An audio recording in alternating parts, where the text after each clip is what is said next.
වැව්බැඳි රාජ්‍යයේ අභිමානය Rajarata TV YouTube නාලිකාව. එහෙම සූරක් පාරවල් ලකුණු බහු ගලින් විපාරවල් තමයි මෙතන පේට තියෙන්නේ. ඔයාලට පේනවා පිළිමාන්තේ කොතනක කටුවක් කියලා මිටියකින් ගහපු දලකුණක් සංකේතයක් මොනම ආකාරයකවත් දාගන්න තරම් නෑ. ඒ තරම් හොඳ දියුණු තාක්ෂණයක් අපේ මුතුන් සෝවායදා කාලේ තිබුණා කියන එකයි මේ පැහැදිලි වෙන්නේ. උසාවිය 43ක් පත්මාසනේ නම් සිරස් පත දක්වා සිරිපත් නම් සිරස දක්වා 28යි අඟල් 10ක් නාසිකාවේ වැඩන වතු බින්දවල ලකුණක් තියෙනවා. ඔයගලන්ට පේනවා සිරිපත් දෙක අතර ඒකෙත් මැද තියෙනවා එකතු කිරීමේ නැත්තම් දන ලකුණ. ඒකෙත් මැද රැටෙන්නේ තරම් ළඹයි නැත්තම් සමන්විතයි. අද කාලේ බිත්තියක් ඔබන්නේ නැති ළඹයකට නිර්මාණය වෙනවා. ලෝකයේ තියෙන ආබද්ධ පිළිමාන්තේලා අතර ප්‍රධානම දැනගන්න පිළිමාන්තේ අවකන පිළිමාන්තේ. ආබද්ධ කියන්නේ ගලෙන් වෙන් කරලා නැහැ. වෙන් කර පිළිමාන්තේලා අනාබද්ධ නැති පිළිමාන්තේලා ආබද්ධ වශයෙන් පිළිමාන්තේලා වර්ධ කරනවා. මේ පිළිමාන්තේ ආබද්ධ පිළිමාන්තේ නම. හැබැයි එහෙම කියනකොට ඔයගොල්ලෝ හිතනවාදී නෑ අපිට පේනවා ගලෙන් වෙන් කළා.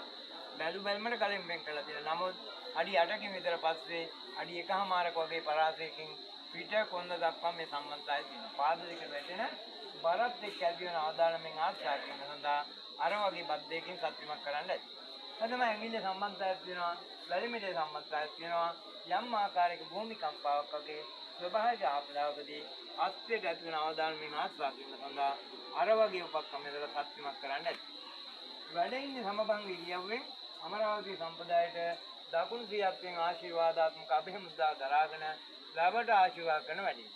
ගුවනින් නම් කිලෝමීටර් 1මාරක් වටේ යනවා කිලෝමීටර් 3මාරක් දුර යන්න ඕන ලැබට පිළිමාන්තෙත් එකම ශිල්පියා නිසා මෙයාගේ අරමුණ වෙන්නදී ලැබට ආශිර්වාද කියන මේ ගුණය මතු කරලා පෙන්නන්නේ.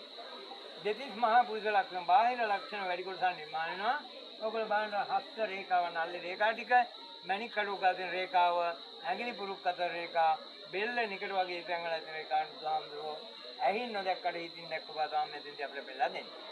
අඩවන් දෙනේ සුකමල මොකමල මහා කරුණා සමාපත්තිය සම්බන්ධ මොහොතලය දිගු කන් දිගු ඇඟිලි දිගු අත්පා බුදු කෙනෙකුට පමණක් මිදුනේ ශරීර ලක්ෂණ රන් බෙරයක් හා සමාන ග්‍රීවා ධාතු කියන බෙල්ල සිංහ රාජ්‍යක වගේ උද්දකාවේ කියන පපුව අත්සොඬ සමාන කාස්ත්‍රා ඕල්මංගය සමාන කෙන්ලා නකා ධාතු කියන නියපොත්ත අර බොලට එන ඇස්වල කියන අපේ භාෂාවෙන් ගාමන කොප්පැටි වශයෙන් හඳුන්වනවා. සුපිහිටි පාද පළවෙනි පුරුෂ ලක්ෂණ දීපද පිටන්නේ පළවට සමාන්තරව අපේ වගේ සිද්ධත නැත්තම් ඉඩ හිටින්නේ නැහැ පොළොවට පාප හිටනකොට. ඉනේ පේනවා කටි ධාතු නැත්තම් ඉනපටිය උදේට පේන්නේ පොළොවල තියෙන සිවුරට අනුව විශේෂ සිවුරක් ඒකාංශ තනිපට සිවුරක් පාල්පන ක්‍රමයට ඇඟට ඇලෙන විදිය දුහල් සිවුරක් නිර්මාණයනවා. ඒකයි කිය පටි ධාතු වින්ගල බෙල්ලා පේන්නේ. සිවුරේ රැලි නිර්මාණයනවා කලාවෙන් නැගෙන දියරලියා සමානව මෙතන අඳනේ විදිය පේන්නේ අමරාවති සම්ප්‍රදායට පිළිමාන්දලාට වෙන් වෙච්ච කලා ක්‍රමයක්. පාද දෙකට බර දරාගෙන ඍජුව නැත්තම් කෙලින් වැඩ ඉරියව්වට සමභංග ඉරියව්ව කියනවා. මොකද පිළිමාන්දේක වැඩ අවසන් කරනවා යවුදස ඇතුළත.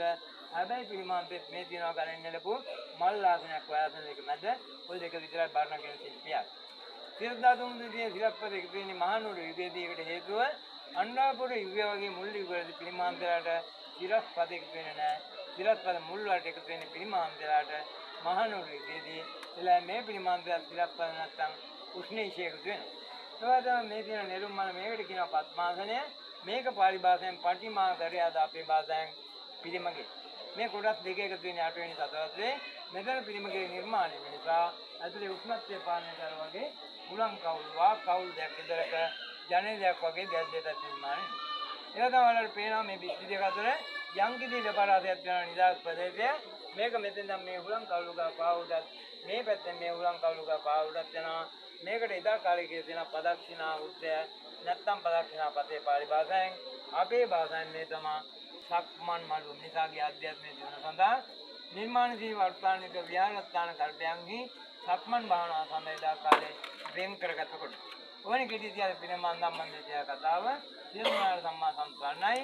පිනමන්දේ කලාව නිර්මාණය කර බලන උත්තරමයා දාර්ශනික උත්තරමයා ප්‍රධාන ප්‍රතිපක්ෂයේ සිටිනාට ස්ථානය අසකරනව නාගබහිර දෙවියන් ප්‍රාණ දෙවියන්වත් මෙතෙක් කල් මේ වාසා කරපු රැකපු බලපු සම්මේලනාට අපින් සිදුවා කියලා ආදු කියලා පින් පාසා.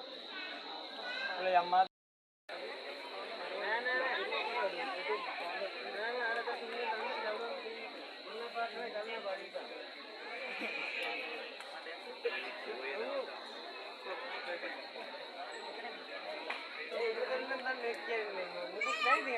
පසුත් එක පාරකම තියෙන්නේ.